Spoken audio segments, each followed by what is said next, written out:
Good morning, dear students. How are you? I hope you all are good and fine at your places. I am Hemlata Vasis, your SST teacher. Today we discuss about Civics chapter 3rd. Chapter name is Electoral Politics. In this chapter, we study about the elections, why elections, what the process of elections, and also we know about can Indian elections are democratic. So in this chapter we look what the process of elections और क्यों elections करवाए जाते हैं. So we started with the topic. First topic is 3.1 why elections. Assembly election in Haryana. यहाँ पर बेटे एक example लिया गया है. हरियाणा के असेंबली एग्जाम इलेक्शंस हो रहे हैं, विधानसभा के इलेक्शंस हो रहे हैं, जिसमें हम देखेंगे कि कैसे एक जो मेंबर है उसको चूज़ किया जाता है और इलेक्शंस के थ्रू कैसे जो पीपल्स हैं उनको वो अपनी वोट देते हैं और कौन से रिप्रेजेंटेटिव को वो चूज़ करते हैं. सो देखो, the time is after midnight. An expectant crowd sitting for the past 5 hours in a chowk of the town is waiting for its leader to come.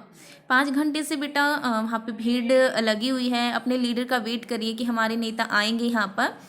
The organizers assure and reassure the crowd that he would be here any moment. और वहाँ के जो organisation हैं, जो organisers हैं, जिन्होंने ये सब कुछ मेंटेन कर रखा है कि वहाँ पे नेता आएंगे, कैसे लोगों उनसे मिलना है, कैसे वहाँ पे भीड़ होगी, सारा मेंटेन का वर्क वो देख रहे हैं कि यहाँ पर कुछ भी गलत ना हो. The crowd stand up when ever a passing vehicle comes that way. और जो क्राउड है वो एकदम से खड़ी हो जाती है जैसे ही वहाँ से कोई भी व्हीकल गुजरता है. It arouses hope that he has come. और वो किस होप में कि हमारे जो नेता हैं वो आ रहे हैं.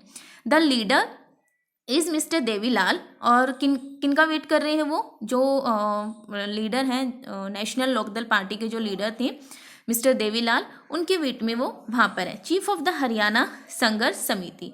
संघर्ष समिति के अभी बेटा वो एमएलए नहीं, वहाँ के मेंबर नहीं बने हैं, कोई जो पार्टी है उसके कोई लीडर नहीं बने हैं, बट संघर्ष जो समिति है मिस्टर देवीलाल उसके लीडर हैं. Who was to address a meeting in Karnal on Thursday night. उन्होंने क्या कर है कि थर्सडे नाइट को करनाल में उनकी एक मीटिंग होनी है, तो उसी की वेट में जो पीपल्स हैं वो वहाँ पर सीटिंग है. The 76 old leader is a very busy man this day. और इलेक्शंस का टाइम है और उनकी एज यहाँ पे बता रखी है. मिस्टर देवीलाल की एज कितनी है?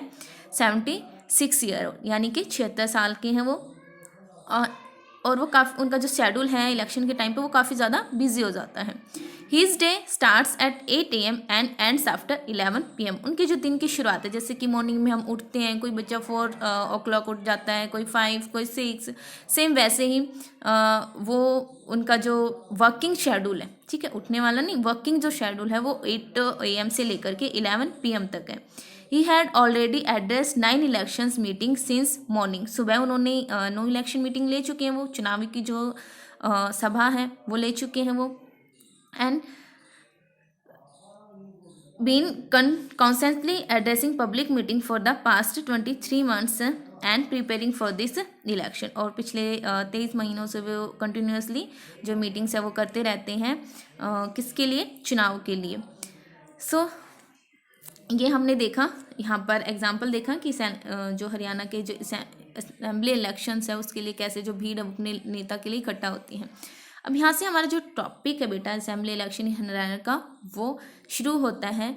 This newspaper report is about the state assembly election in Haryana in 1987.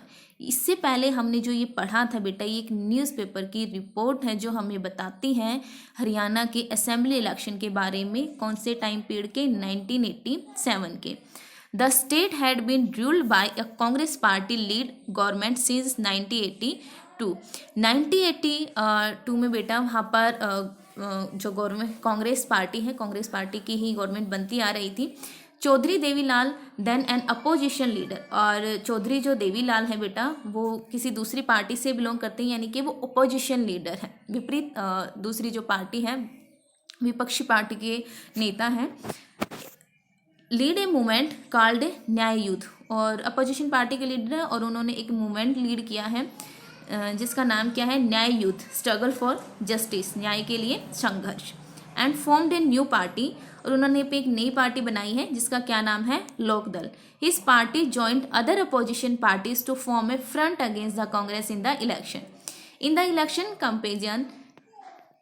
Devilal said that if his party won the elections. अब देखो हर कोई नेता आता है, आप देखते हो कि जब भी इलेक्शन का टाइम होता है तो हमारे घरों पर जो नेताज होते हैं, उनके जो मेंबर्स होते हैं वो आते हैं, वोटिंग के लिए रिक्वेस्ट करते हैं कि आप इस पार्टी को वोट दें, और कुछ ना कुछ अपनी पार्टी के लिए अच्छा बोलते हैं कि भाई आप हमें वोट करेंगे तो हम आप लोगों के लिए ये बेनिफिट देंगे। तो सेम यहाँ पर हो रहा है। अब जो देवीलाल जी हैं उन्होंने पीपल से क्या प्रॉमिस किया है कि his government would wave the loans of farmers and small businessman, कि उनकी जो गवर्नमेंट है वो किसानों को लोन प्रोवाइड करेगी, जो छोटे बिजनेसमैन हैं, छोटे उद्योग कर्मी हैं, उनको लोन प्रोवाइड करवाएगी। He promise that this would be the first action of his government, और उन्होंने साथ में प्रॉमिस किया है कि भाई फर्स्ट उनका जो एक्शन होगा ना, फर्स्ट उनका जो वर्क होगा वो यही होगा कि वो गवर्नमेंट्स जो फार्मर्स हैं उनको लोन प्रोवाइड कराए।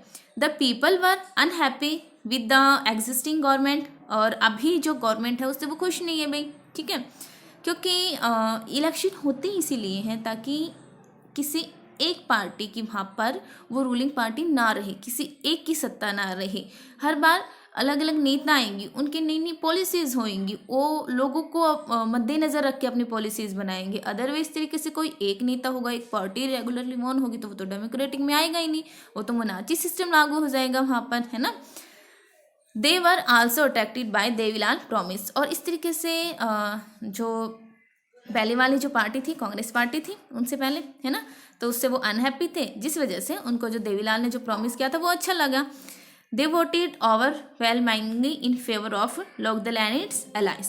Lokdal and its partners won 76 out of 90 seats in the state assembly, और इस तरीके से लोकदल जो पार्टी है बेटा वो 90 सीटों में से 76 जो सीट्स हैं उनमें वॉन हो जाती है, वो जीत जाती हैं। अब देखो 90 सीट्स थी, 76 में वो वॉन हो गई, इसका मतलब क्या कि अगर जो पार्टी है बेटा वहाँ पर अगर इक्वली होता है, इनके 45 कांग्रेस को, नेशनल लोकदल को मिलती, लोकदल पार्टी को मिलती, तो इस तरीके से वहाँ पर एक कोलिशन गवर्नमेंट बनानी पड़ती। लेकिन अब यहाँ पर सीट्स ज़्यादा है, 76 सीट्स ली है लोकदल पार्टी ने, तो यहाँ पे गवर्नमेंट किसकी बनेगी, लोकदल पार्टी की ही बनेगी।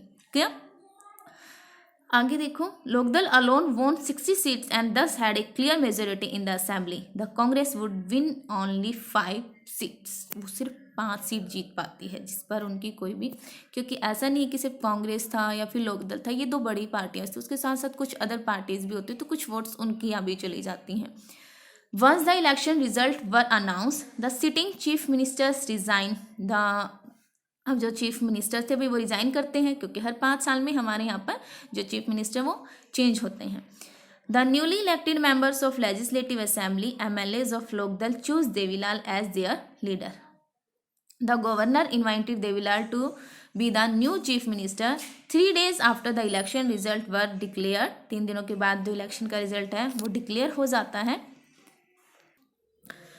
अब क्या होता है देखो, as soon as he became the chief minister, his government issued a government order waiving the outstanding loans of small farmers, agriculture labours and small business man. जैसे कि उन्होंने वादा किया था वैसे बेटा वो उन लोगों को लोन प्रोवाइड करते हैं।